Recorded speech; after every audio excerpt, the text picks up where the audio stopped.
Well, the plum blossom is out, and it's a lovely day, and there are some small tortoise shells on it.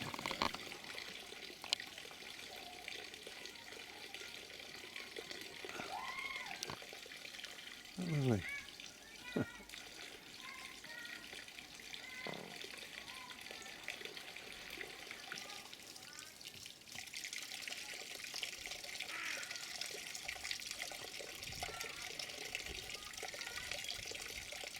So there will be lots of plums.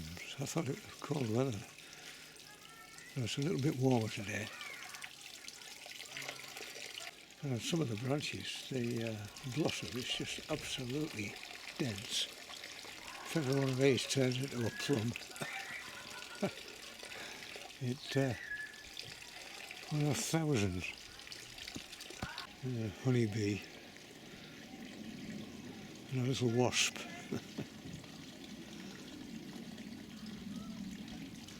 And this green gauge blossom.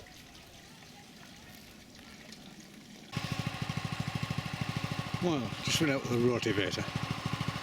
Turn this over. Left it fallow last year, didn't put anything in here. But this year I'm going to try growing another one of these wildflower meadows. A few beetroot.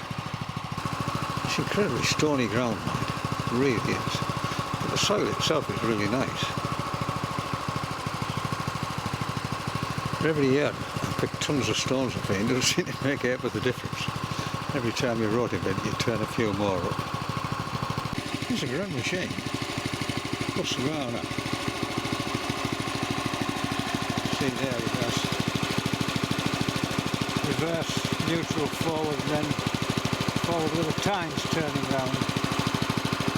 And what the point is, it started third pull. It's very good when it's been sitting in the garage for the best part of a year and a half. And there's the first of the asparagus. This being the day of the Duke of Edinburgh's funeral.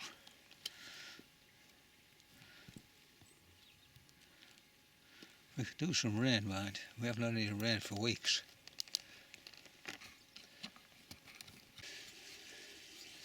There's the fritillaries. They put on a good show every year, more and more.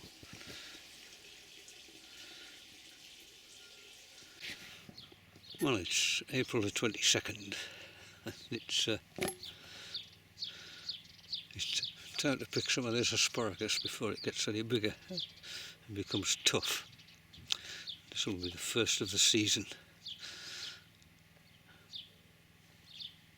Well, it's that time of year. Dandelions and cowslips.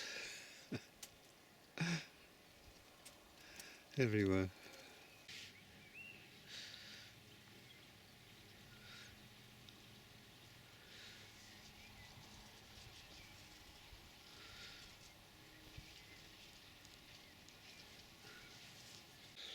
Well, it's the 12th of May, with tremendous thunderstorms last night. And lovely cowslips. Yeah, when they begin to go, all this will be the cut.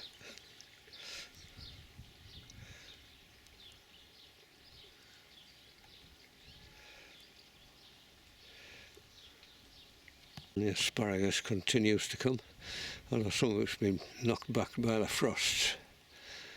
It's a shame, but never mind. You can see there how it's been damaged by the frost. Yeah, another bit there. And this bit I rotivated. It's all ready to plant up, but you've got these zillions of seeds, or seedlings coming up now. They'll all have to be killed off, otherwise they just compete with whatever you put in. So just wait for them to produce a bit more leaf, and then they're all for the chop. There you can see what a difference fertiliser makes. I gave these fruit trees top dressing of Grow More, and of course not only does it feed the trees, it feeds the lawn underneath, and you get this dark circle under all the under all the fruit trees. I mean, I should really do the whole lawn, but if you do, it grows really quickly and you have to cut it twice as often, which I don't really want. But you can see how sort of anemic it's looking. I might give it a sprinkling of grow more a bit later in the year. You can see the little plum tree there. Well, it's promised to rain at the weekend, so this grass was getting really long. So I've cut it, left that bit there till the cowslips finish. It is a lovely sight at this time of year, the cowslips.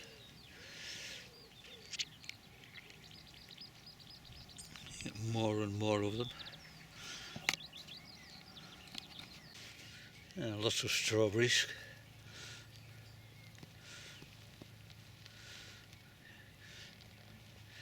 Still got the jam from 2019.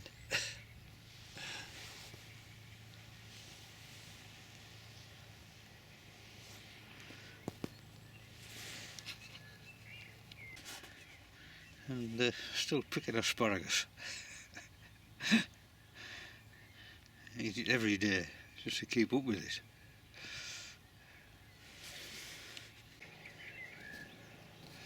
This is the Braebird apple tree. It's absolutely loaded with blossom. If they all turn into apples, there'll be way, way, way too many. Absolutely amazing. Sort of double rainbow.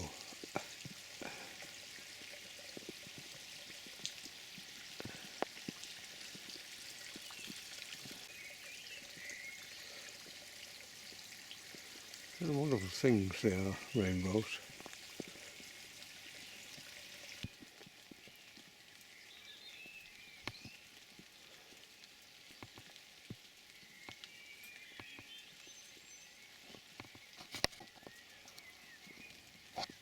And all the colours.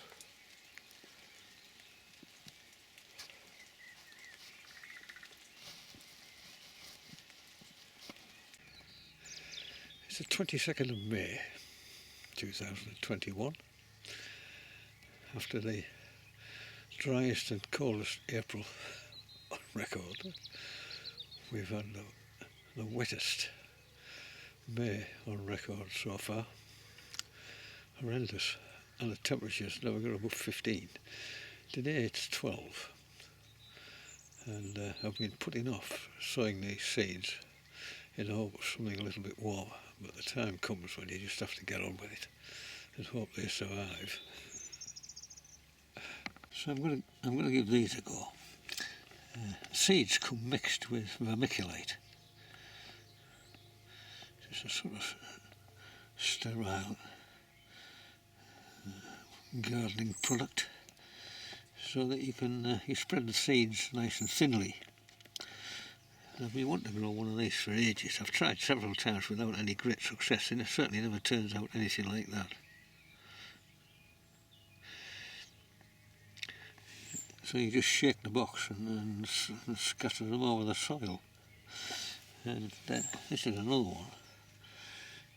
What's this one called? Fragrant Annuals mix. It's not as fancy as the other, but it gives off lots of scent, hopefully to attract more moths into the garden. Last year wasn't a particularly good year for moths. And ditto with these night-scented stock. I've never grown this before, it's quite a big plant. Anyway, we'll give it a go and see if we can get, again, more scent into the garden. And this one is dead easy to grow. It doesn't grow very tall, but self-seeding. And again, the bees love it.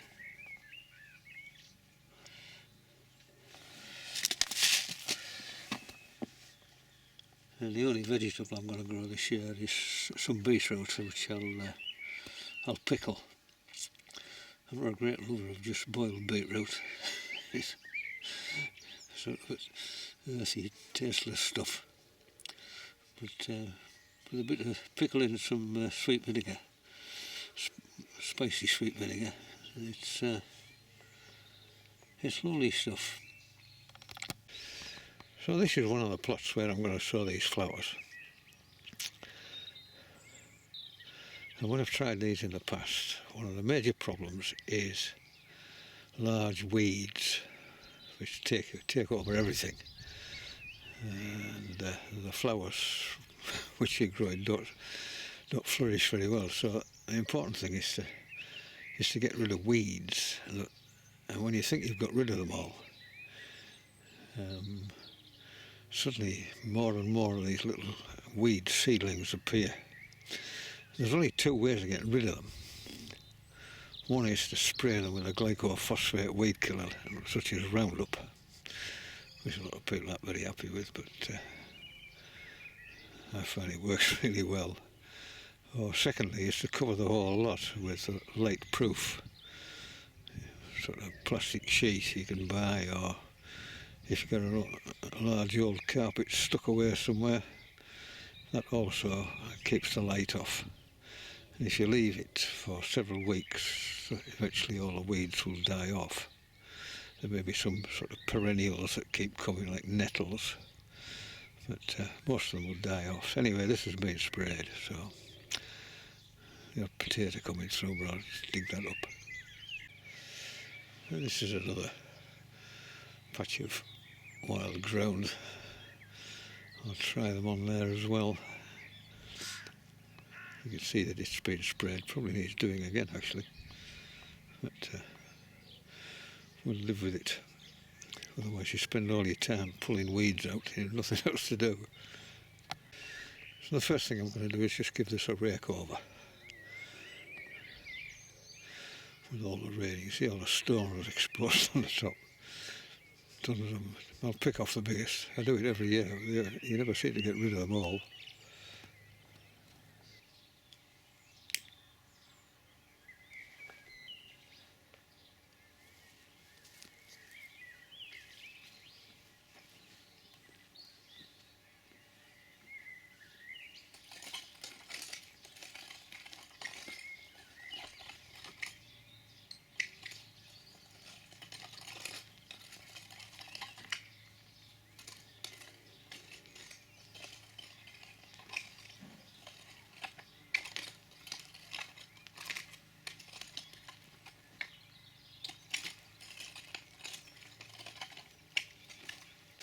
Well, that's it raked over.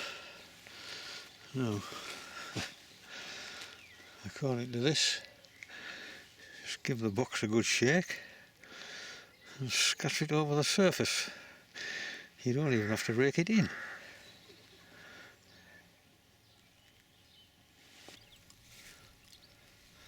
Yeah, there's the mixture. Vermiculite seeds.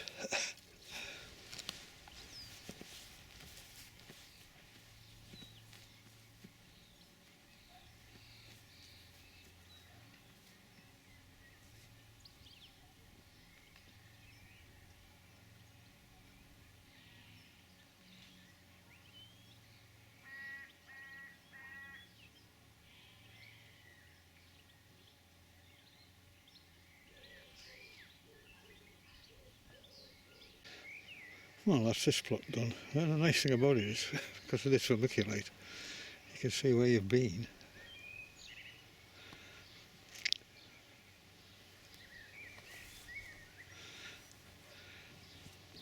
I'll just give it a light rake over, get rid of these footprints, and then leave it. See if I can keep the weeds down. Hopefully we'll have more success than we've had in the past with it. You see the asparagus is still coming very strongly. Lots of weeds with it as well. Yeah, you can see the evening primrose seed is quite fine, it's quite dark. It's difficult to know where you've distributed it. The easiest way to do it is to just mix it with some sand, bulk it up with some sand, which is what I'll do with this. And I'm just going to sow this in a line, a trench, so I can recognise evening primrose plants, and if they need thinning out I can do that. So there you can see the seed on top of the sand. I'll just stir it round and then run it down this little trench. So there you can see it all the way up. Hopefully the seed will be evenly distributed with the sand. Time will tell. Anyway, that's that little plot finished. We'll do another one. So these are easy to grow, these. These are the poached eggplants. You can see the seeds are quite big, which is ideal for children to sow. And they germinate really well, and although they're annuals, they seed everywhere, but bees love them. Well, I've just shown a couple of short rows of beetroot, that's enough. The seed is quite big, so it's dead easy to sow, you can see it there.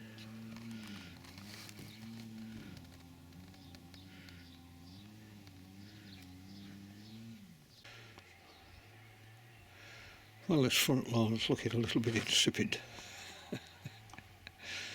There's sort of yellowish look around it. And, you can see there are lots of weeds in it. So I've got some weed and feed for this lawn, which I'll put on now. Well, that's it. Thick, healthy lawn, greener in 7 days. Kills weeds, kills moss. If it kills moss, there won't be much left because there's a mass of moss in the lawn. Anyway, we'll give it a go.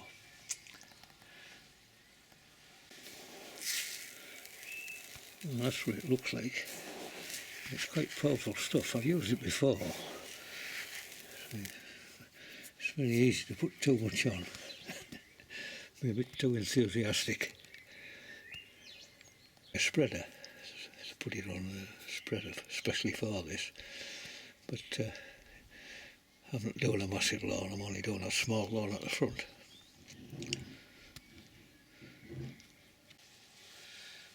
Lots of lily in the valley. It's a lovely flower, and the smell is delightful. It spreads.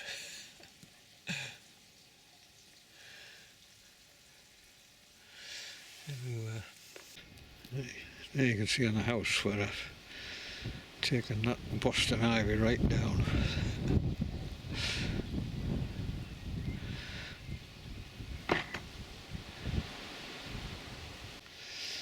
The cowslips are given way to the buttercups, with a much deeper yellow. Aren't they lovely?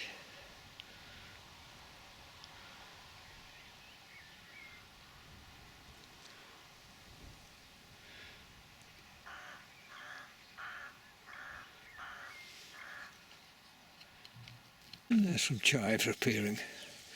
Then we get a nice flower, and of course the leaves are nice in solids. Sort of mild onion flavour. Yeah, still picking masses of asparagus. It won't be long now before the season comes to an end. It's wonderful while it's delivering. This wildflower where the cowslips have been, I normally just let it grow a whole lot and then cut it at the end of the season with a scythe mower. Anyway, last year unfortunately I killed a frog and destroyed a mouse's nest over on that side there near the hedge. So this year I'm not going to let that bit grow. It's tall. I'm going to take it off. I'm not going to cut it down to make it lawn, but I'll put the lawnmower on the highest setting and take the top off, half of that, and hopefully that will solve the problem, because I won't be cutting it with the side mower then at the end of the season. I'll just be cutting this half here, the drier half. So there we are, that's it on its highest setting. You just go straight through it, no bother at all.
So that's it cut.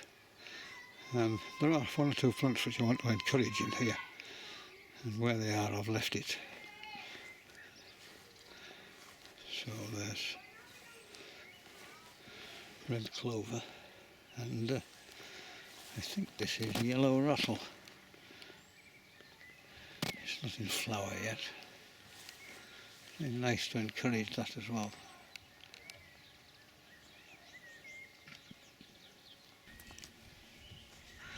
So I've picked the last of the asparagus. Just let these spears develop into fronds, and put the goodness back into the roots for next year. It's been an amazing crop, considering there's only one row of it. Rhubarb going berserk in the background. Yes, it's a lovely tower, yeah. Here you can see the rawness beginning to come out. It's going to be a huge mass of berries this year. That characteristic rowan smell. You see all this aphid damage on this rowan tree. I've never had any problem with rowan tree. Normally they're pretty robust. The tree is covered with it. So I've sprayed it. I don't like using sprays, but it's the only way to get rid of aphids. You don't want that kind of damage.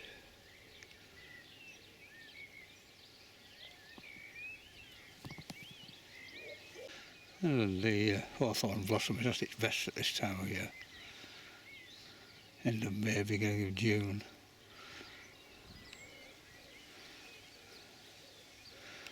Great massive cow parsley. Umbellifers. A bit of insects. Not this time in the day, the insects have all gone. Like lace it is. Lovely.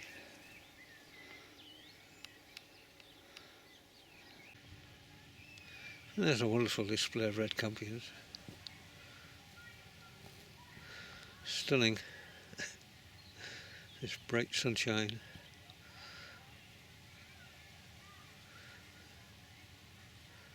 All this fresh green foliage on the trees.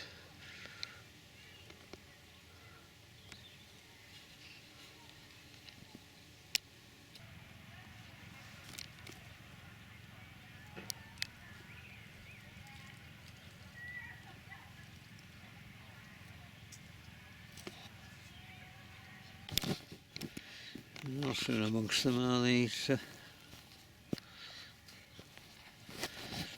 white campions. There's a sort of big bladder at the back. I don't know if they're bladder campions or not. They're a bit bigger than the red campion.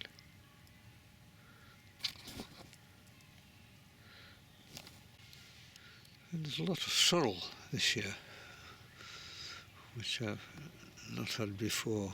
Stuff here.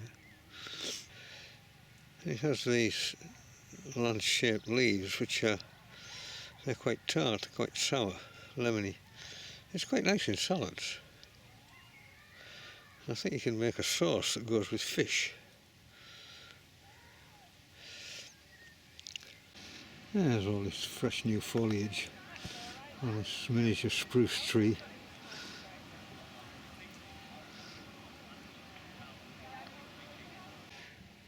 Something's having a field day with these blackbirds, hen blackbird. This is number 4 in 4 days, and you can tell it's a sparrowhawk. It's a bone there.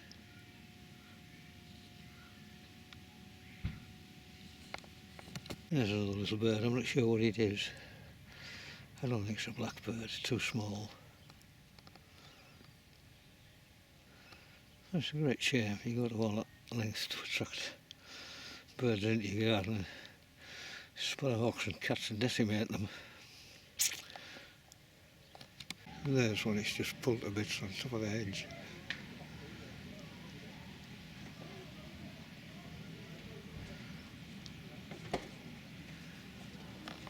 That's one of these things you just have to put up with. The sparrowhawks have young to feed as well.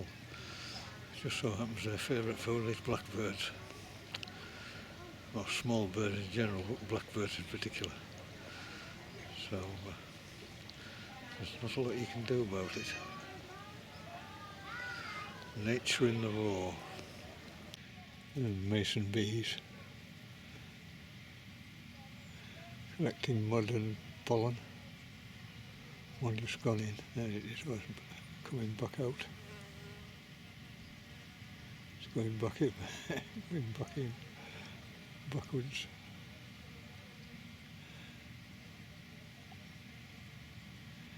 Come back out in a minute.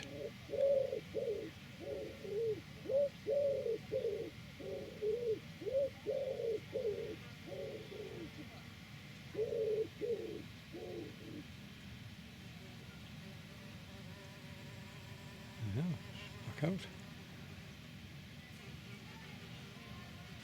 There's a hunting spider.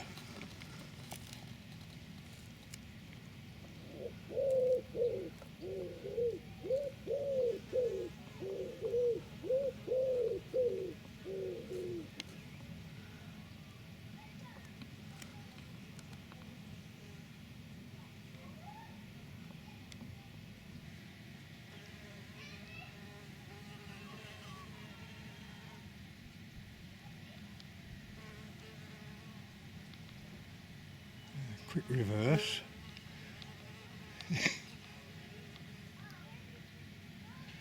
Struggling to find one to go into.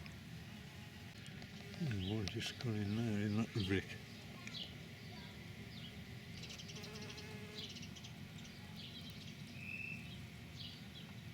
You know, they sort of come out and then go back in, backwards. Offload the pollen, which is attached to the underside of the body. Eventually, when I've got enough pollen and laid an egg on it, I'll seal it up with a layer of mud.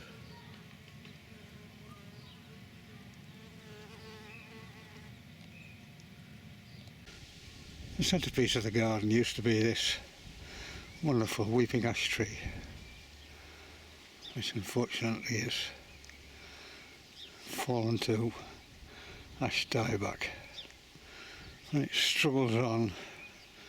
There's the odd few leaves on it, and one there, but the rest of it is just dead.